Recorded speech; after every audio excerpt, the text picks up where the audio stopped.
Okay, good day mga ka-airsoft. Good day mga kabigman. Hello po, ngayon po araw po ng Sabado, no?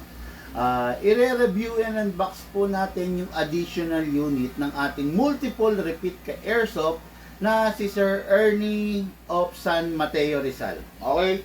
Ito po yung pang, kung hindi ako nagkakamali mga ka-airsoft, no?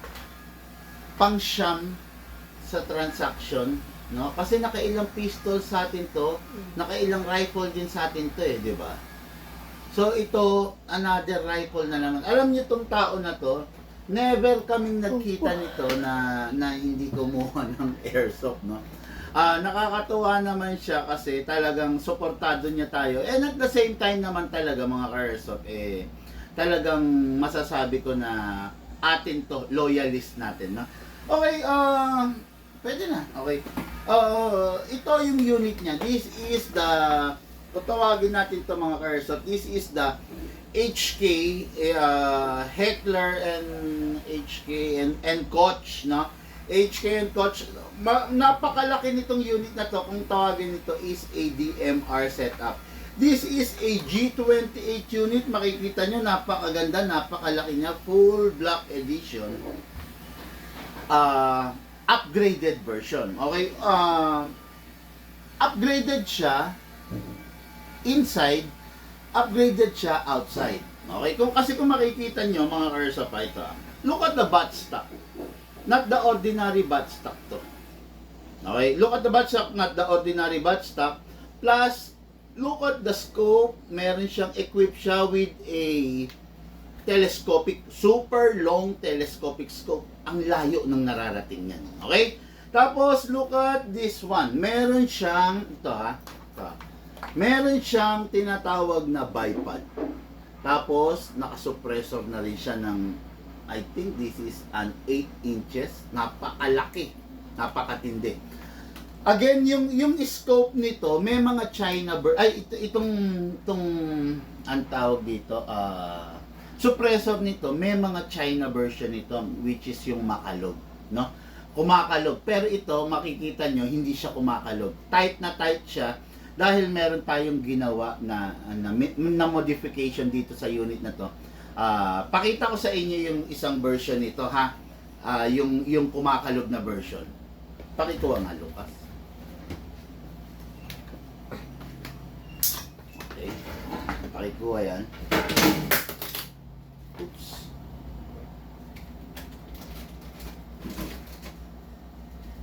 Ayan. Ito this is the China version, okay? Ilalagay natin dito. China, kumbaga fake version. Okay, ayan Ay.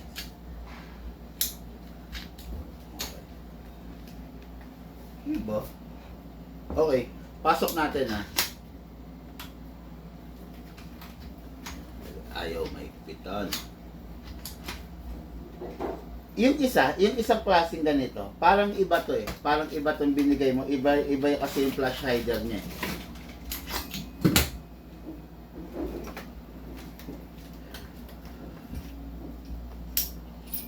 Okay, ayan. Lalagay natin to. Ayan, okay. Ayaw mag-lock.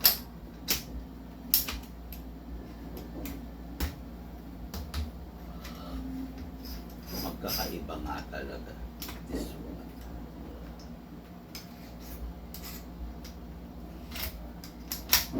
Ayaw niya mag-lock. Okay. Ayaw niya mag-lock kasi magkaiba yung flash hider. Ito nga pala is ayan. Okay, makikita nyo, ito na. Tignan nyo to Ito, ayan Ayan. Kita nyo? Hanggang dito, di ba? Hanggang sa mga rifle, may mga kumakalog, di ba? Ayan, nakikita nyo yan. Ngayon, aalisin ko yan. Ikakabit natin yung mas magandang version nga. Ito, baka magkanda ligaw-ligaw, Yung mas magandang version, lagay lang natin to. Okay. To. Balik mo na to. Ay, asa ba? To. Ito.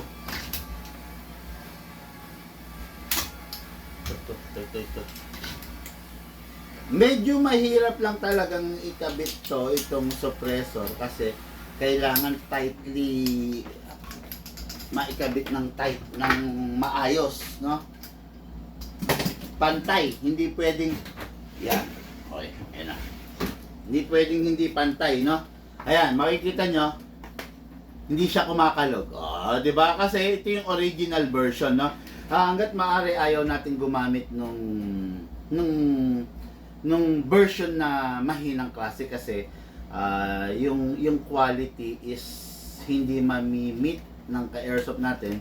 So, ang tendency masisira tayo. Okay? So, ito yung unit niya, ha. So, alisin muna natin yung lens cover para mas makita nyo in full view. Okay? Yan. Okay, yan. DMR. Ayan, makikita nyo, nakakatulong yung mismong... Okay ka nandun sa tatlo? Ayan. Ulit. Ayan. Nakikita nyo naman, nakakatulong yung mismong... Ano niya? Yung mismong bipod niya. Okay? Kasi dahil sa laki nito, makikita nyo ha, laki nito, at ang bigat nito, hindi kakayanin kung hahawak-hawakan mo to. Hindi kakayanin, no? Kasi ito mga ka-airsoft is super bigat. Ngayon, yung bipod nito, dahil nga DMR, siguro naman nakikita nyo sa mga movie, di ba? Na nanonood kayo ng mga movie, mga Hollywood movie, mga regarding sa war, di ba? Yung mga sniper guy, yung mga special operatives kung tawagin, yung mga gamit nila is mayroong bipod. Itong bipod na to, the ordinary bipod. Kasi tignan nyo, ha? Ayan, ha? Kung gusto ko mag-move sa left, pwede. Kung gusto ko mag-move sa right, pwede. Nagtitwist tong mismong bipod. Hindi katulad ng mga common lang na bipod na kung gusto mo mag-move sa right, bubuhatin mo, ililipat mo. Okay? Kasi hindi siya nagtitwist. Ito, ililipat mo. Ito hindi. Halimbawa, sniper guy ka, no? May nakita kang tao sa kaliwa. So, sisipat ka. Ayun. O, kita mo? Nag-flip, no? Sumusunod. Okay, ayan, ha? O. Sa kanan naman tayo. Okay, ayan. Gusto mong i-forward? Pwede. Gusto mong i-reverse? Pwede. O, ayan, o. Di ba? Sumusunod siya doon sa pangangailangan, doon sa ginagawa na movement ng user niya. Okay? So, ganun pa rin. Okay, discuss muna natin. Pwede mo rin siyang babaan. Diba? Ayan. Okay. O, diba? Pwede mong i-adjust. Yung kaninang adjustment na ginawa ko is ano yun, sinagad ko. Ayan, kung gusto mong isagad siya, ayan, pindutin mo lang to. Okay, then, ayan na. Okay ba? Pantay ba? Hindi yata. Hindi pantay itong isa. Ayan. Okay na, pantay na. Ngayon, babalik mo lang, di ba? Kung gusto mong, kung ayaw mong naka-extend, pwede naman. Ayan. Okay? Tapos, isa pa, pwede mo rin siyang i-fold. Okay. See? Napakaganda nitong sniper rifle na to, kasi nakaupo ka lang, no? Nakaupo ka lang sa isang silya, sa isang lamesa, may tinisipat ka sa malayuan, kuwang-kuwa, kayang-kaya nito. Okay? Mamaya check natin kung nakakalibrate tong scope. Kung hindi, kakalibrate na lang natin. Okay? So, okay. Ngayon, demo test fire na natin, no? So, itong butt stock na to, this will serve as your cheek rest. Diyan mo hihiga yung pisngi mo para makasipat ka ng mahusay dun sa scope mo. Okay? Cheek rest yan. Ngayon, itong scope naman. Sa scope naman, mga ka-airsoft, adjustable to. Nakakalibrate. Dito yung calibration ng up and down. Dito yung calibration ng left and right. Tapos may mga focus siya. Hindi ako ganong bihasa sa pag-discuss regarding yung sa computation, no, ng focus. Pero maaaral naman. Okay, ganyan. Meron siyang focus, may zoom, may lahat nandito, no. kung ilang yards tansya mo, yung target mo, nasa-set dito yan. Okay? So, let's begin. Remove the magazine. Siyempre, okay, ito yung magazine. Lako muna tayo sa magazine. Yung magazine niya, mga ka-airsoft, is hindi siya kamot type, hindi rin siya buhos type. Yung magazine niya is dependent sa mismong reloader. Gagamit tayo ng reloader sa kanya, ibabaon natin, then ipapump natin. Ayan na. Maximum rounds ng reloader, ng magazine na to, kung di ako nagkakamali, is nasa around 200 rounds only. Makikita nyo yung magazine niya, meron siyang mga design na akala mong bala para syempre magmukhang tunay, no? Pero dami design lang yan, okay?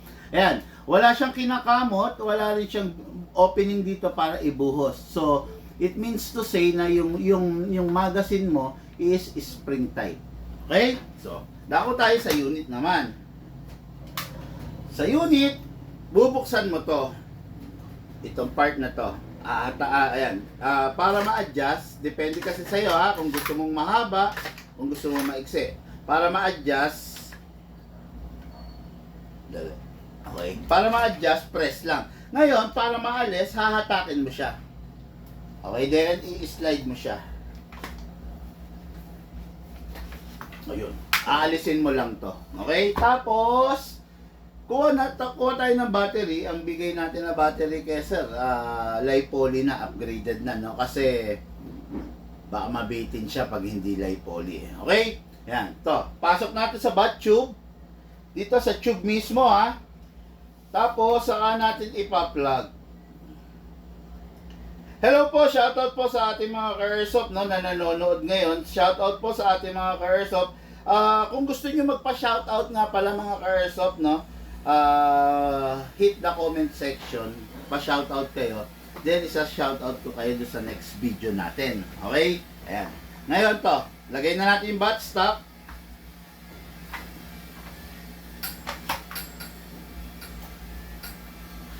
Ganun lang naman, madali lang naman kung paano nyo inalis, ganun nyo rin ibabalik. Tapos, single fire, rapid fire.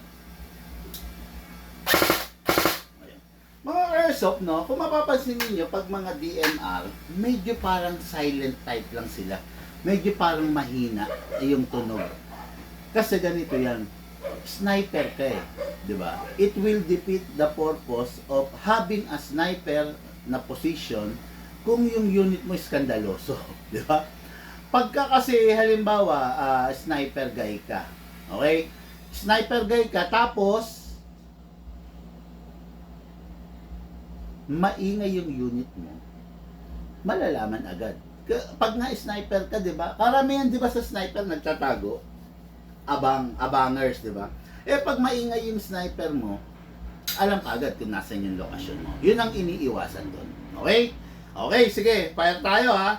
Okay, fully adjust natin muna to. Okay, para top, ayan.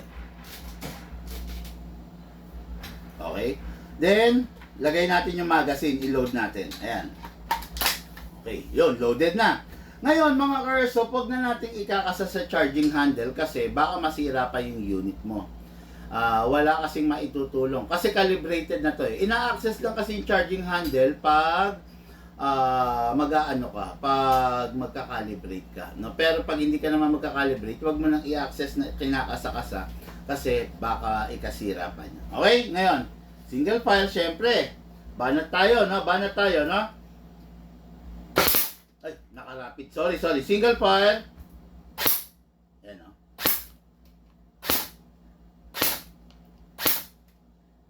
Parang mababa. Parang mababa ako ah.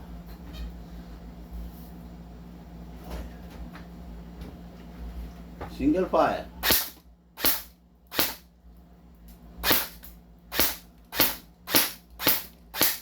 Okay, then rapid fire. Rapid fire tayo ha, rapid fire. Okay no? Itong unit na to, hindi pa kasi sagad na upgrade to. Ngayon, activated pa rin yung single fire, activated pa rin yung rapid fire function niya. Ngayon, paano ba sabihin to? Kung gustong ilakasan pa natin ng husto, mapipilitan po tayong i-disable yung rapid fire, no? Actually, ang FPS nito is around 550 to 580 pa lang. Ngayon, kung tutungtong tayo ng 650 to 700 FPS, mapipilitan po tayo mag-disable ng rapid fire para yung unit is hindi maging sirain. Kasi sobrang lakas na po nun, no? So, para maprotektahan, kaya kailangan natin gawin na ganon, na aalisin yung rapid fire. Okay? Mga ka-airsoft, ito po yung unit ng ating ka-airsoft, Sir Ernie. Napakaganda. Kita nyo naman, no? Diba? Napakaganda, napakalupit. Ako po, pang ilang unit na po ito ng ating bossing. Okay? Napakaganda. Lucas, picture na ako. Hindi, yung isa.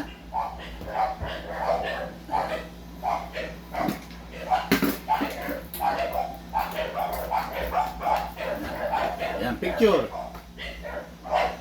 Buo, ha? Okay, picture. Ikaw wala mo. Ulo. Ha? Ulo. Sige, picture.